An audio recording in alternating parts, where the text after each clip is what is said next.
Caps lock. I am afraid this channel is not big enough for the two of us. Yeah it is. That empty space doesn't count. Is that right? Wait, what are you doing here in the first place? This is a new episode, and some pony has to review it. And that some pony was going to be me until you showed up. Oh, can I help? I even draw this fancy Stetson for my OC. I don't see why not. Yay! What episode was it again? Appleoosa's Most Wanted. I didn't think it was too bad. What did you think? A little bit in between, I guess. Well, why was that? Well, to start on a completely subjective matter, the Wild West theme doesn't do too much for me. It's nice to have a bit of a change in scenery, but I don't really get any kicks out of it. However, even so it isn't my cup of tea, I appreciate that we go to revisit some familiar places and characters. I find it a little disappointing that we're almost a quarter of the way through the season and the newly introduced gimmick to allow travel to other places has yet to be utilized minus the pilot. This makes sense to some degree, taking into consideration that the CMC were required to solve this problem rather than any of the main 6, but it's still something that comes off as a bit of a letdown. Let's just hope we don't have to wait until the finale to see the map in action again. Since you mentioned the CMC, we got ourselves yet another episode focused on the trio, what might also play a role in my reserved feelings for the episode. And what do you know, right in the beginning they are back to their cutie mark obsessed selves. Guess Josh Haber didn't really feel like swapping notes with Polsky, so Bloom and Gloom and Appaloosa's Most Wanted line up a bit smoother. Actually, I felt that this episode performed well in relation to Bloom and Gloom. Apple Bloom got the prime opportunity to share what she learned. Troubleshoes is a real-life application to one of her nightmares. One of her worries was that she would receive a cutie mark that she wasn't happy with. She's now witnessing this happen to someone else. Rather than take it at face value that someone can be unhappy with their cutie mark, Apple Bloom sees this as a chance to share what she learned, that a cutie mark can't steer you wrong. Something weird about his cutie mark though, or rather about the way he quote-unquote discovered it.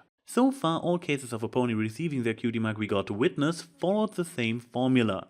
They did or experienced something that caused a moment of epiphany, and as a result, they got their special talent indicator. That's what even gets taught to them at school. Now, here we have Troubleshoe, who explained that he had the feeling of he was doing what he was meant to do while performing in front of the approval committee. However, he had this thought while doing a serious performance. When things go south a second later and he ends up the laughingstock, he doesn't yet understand his calling as a clown and therefore did not have the correct epiphany. As a consequence, he is miserable for the next couple of years of his life. I really can't argue with that, but while some people see its inconsistency negatively, I look at it with curiosity. We obviously don't know everything about cutie marks, and having more content to work off of builds a better understanding, even if that understanding is that things don't necessarily work the way that we've always seen in the past.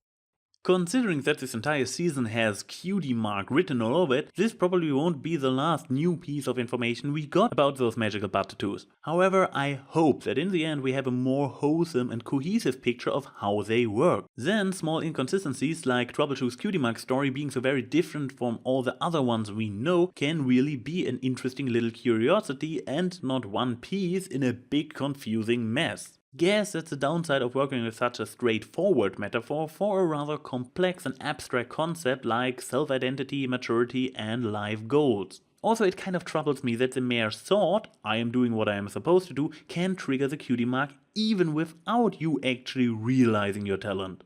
Hashtag Destiny confirmed. Boo! Boo! No, hear me out. His talent was realized far after getting his cutie mark. No pony has really gone against what their cutie mark portrays, so he must have gotten that cutie mark because he would realize it in the future. By getting his cutie mark, he unknowingly foretold his future. And that's exactly my problem. I made the point in the past that adding predetermination or destiny into a narrative instantly obliterates any stakes or any tension. The outcome had been set before the story even began, so whatever our heroes do, whatever risks they take, it had been set in stone anyways, and the outcome was never in question. People who like reading the last page of a book first and then focus completely on the journey how the story gets there might not be able to relate to that problem or even see it. But for people like me, this is an actual deal breaker in regards to engagement into the story to begin with. So whenever MLP goes into the direction of confirming destiny as a real factor, it kills a little bit of my inner little brony. Who knows, maybe destiny is only applicable in some situations to MLP. It may be that cutie marks use destiny as a means of portraying talents, but its influence on the characters goes no further than that. Whatever the case may be, we'll be here all day if we don't get back to the episode. Agreed.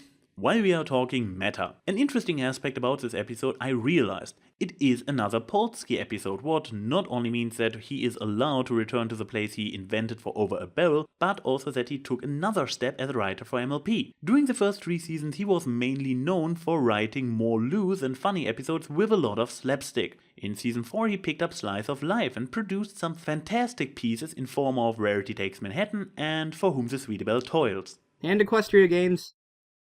Sorry, carry on.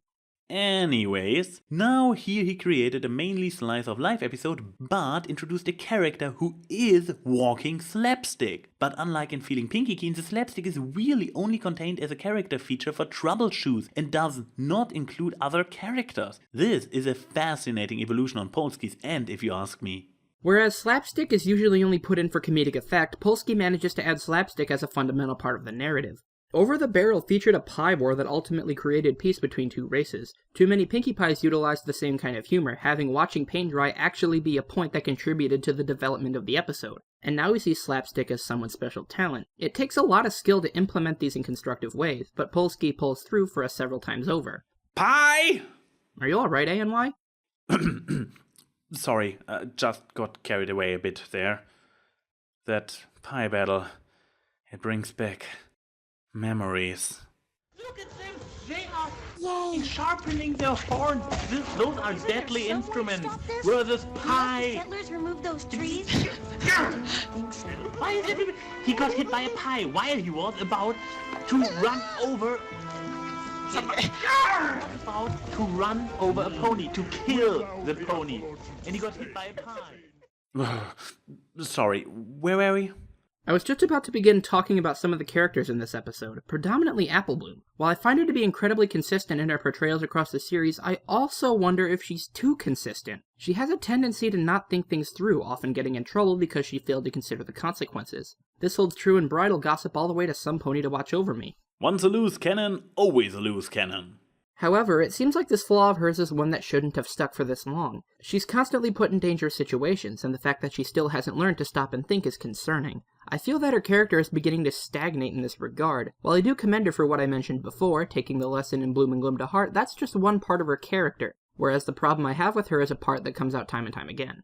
Doesn't really help that she is somehow the lead CMC, does it? She always had some kind of a special status among her friends. The pilot episode for the CMC, Call of Cutie, was pretty much an Applebloom episode, and she got quite a lot more solo appearances than her fellow Crusaders. Now her status as a head CMC from a writing point of view seems to become more and more of her actual status within the group as well.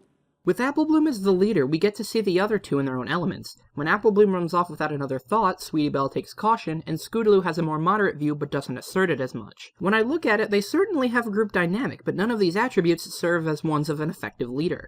Applebloom is too quick to act, and Sweetie Belle isn't quick enough, and Scootaloo doesn't act until everyone else has. Without an effective moderator, the CMC are dragged around by Applebloom's pursuits. That said, we do receive another attempt at anchoring Applebloom in the form of her older sister. I see Applejack in this episode as responsibly responsible. She shows her maternal side, but in moderation. Some Pony to Watch Over Me is a great example of how to be irresponsibly responsible. Not only is Applejack's part in Appaloosa's Most Wanted more realistic, but it's more respectable. Applejack is very strong in her caregiving, but we see her strength here as constructive rather than antagonistic. Now how do we go back in time and replace the train wreck Scott Sunbound gave us back then with this good maternal Applejack? Think about this, we wouldn't appreciate the Applejack scene here nearly as much if we hadn't seen her at her worst. Yeah, but we could appreciate Some Pony to Watch Over Me a lot more. Then again, the moral back then was a mess in and of itself. Moral. Here is something interesting about Season 5 so far. All the episodes carried really strong but subtle delivered morals. Without the letter system or the friendship journal, the main cast has no way of recapping the moral without sounding like it's been shoved down the audience's throat. So, the writer opts out of it. Castle Sweet Castle is probably the most obvious moral this season, but even it didn't feel forced. The moral isn't explicitly said right out, and it doesn't have to be. I have a considerable amount of respect for the writing staff for coming to this conclusion. You know me, the less slaphammer to the face something gets delivered, the more I like it. So yeah, while I'm not very amazed by this episode, mainly due to personal preferences I guess, I see a lot of good in it, and so far season 5 has been constantly great. While several aspects of this episode were somewhat lackluster, they weren't enough to make me dislike the episode. At the end of the day, it's a fun episode that opens up new questions to be asked and gave Appleoosa a chance to take her new lesson for a spin. So with that said, I'm Capslock. And this is AnY Pony. And we'll see you next time.